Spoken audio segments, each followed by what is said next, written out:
नमस्कार। कभी ये सोचा है कि सदियों पुरानी जो हमारी प्रार्थनाएं हैं वो आज के स्मार्टफोन और सोशल मीडिया के दौर में भला कैसे जिंदा रहती हैं? चलिए, आज हम मिलकर इसी दिलचस्प सवाल का जवाब ढूंढते हैं। और जानते हैं, इस सवाल का जवाब हमें भारत की एक सबसे प्रसिद्ध प्रार्थना में मिलता है। एक ऐसी प्रार्थना जो अब सिर्फ किताबों में नहीं बल्कि हमारे फोन में भी बसती है। जी हाँ, वो प्रार्थना है हनुमान चालीसा। तो आज की हमारी ये पूरी चर्चा इसी पवित्र स्तुति पर केंद्रित रहेगी। तो सबसे पहले ये समझते हैं कि हनुमान चालीसा आखिर है क्या। देखिए, ये भगवान हनुमान की स्तुति में लिखे गए 40 छंदों की एक भक्ति से भरी प्रार्थना है।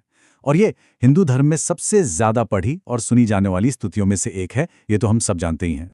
अब देखिए, इसमें जो बात वाकई दिलचस्प है वो ये है कि चालीसा सिर्फ एक पाठ नहीं है, ये काव्यात्मक चौपाइयों से बनी है। यानी ऐसे छंद जो भगवान हनुमान के दिव्य रूप और उनके वीर कामों का गुणगान करते हैं। तो मतलब ये एक कलाकृति भी है और भक्ति का एक माध्यम भी। चलिए अब आगे बढ़ते हैं और देखते हैं कि आखिर ये प्रार्थना किन मुख्य विषयों पर ध्यान देती है। इसमें 3 खास गुणों की तारीफ की गई है: शक्ति, बुद्धि और भक्ति। तो सबसे जरूरी बात यह है कि चालीसा भगवान हनुमान के 3 प्रमुख गुणों को हमारे सामने रखती है। पहला, उनकी अतुलनीय शक्ति।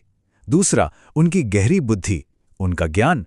और तीसरा, जो शायद सबसे ज्यादा महत्वपूर्ण है, वो है भगवान श्री राम के प्रति उनकी अटूट और निस्वार्थ भक्ति। तो फिर हनुमान जी की शक्ति, बुद्धि और भक्ति की ये प्रार्थना आज के इस मॉडर्न दौर तक पहुंची कैसे? चलिए देखते हैं कि इस डिजिटल युग ने इसके अनुभव को कैसे पूरी तरह बदल दिया है। जरा इस बदलाव को देखिए, कितना बड़ा फर्क है। पहले क्या होता था? चालीसा मौखिक परंपरा, मतलब मुंह जबानी और पांडुलिपियों के जरिए एक पीढ़ी से दूसरी पीढ़ी तक पहुंचती थी। और इसका ज्ञान ना कुछ ही लोगों तक सीमित था। लेकिन अब तो सोशल मीडिया और मोबाइल ऐप्स हैं। बस एक क्लिक में दुनिया भर में इसे शेयर किया जा सकता है और ये ज्ञान किसी के लिए भी कहीं भी आसानी से मौजूद है। तो ये सिर्फ माध्यम का बदलाव नहीं है, आप कह सकते हैं कि ये तो आध्यात्मिक ज्ञान का एक तरह से लोकतंत्रीकरण है, जहां सदियों पुरानी परंपराएं अब कुछ लोगों तक सिमट कर नहीं रहीं बल्कि सभी की उंगलियों पर मौजूद हैं। तो फिर आस्था और तकनीक के इस संगम का हमारी परंपराओं के लिए मतलब क्या है? आइए इस पर भी एक नजर डालते हैं। देखिए, एक प्राचीन प्रार्थना का आधुनिक जीवन कुछ इस तरह का दिखता है। सबसे पहले मूल काव्यात्मक छंदों की रचना हुई, फिर डिजिटल प्लेटफॉर्म पर इसका एक नया रूप आया और आखिर में ये प्रार्थना पलक झपकते ही दुनिया भर के लोगों तक पहुंच जाती है। तो इसका निचोड़ ये है कि आस्था और तकनीक का ये संगम विश्वास की उस ताकत को दिखाता है जो हमेशा बनी रहती है।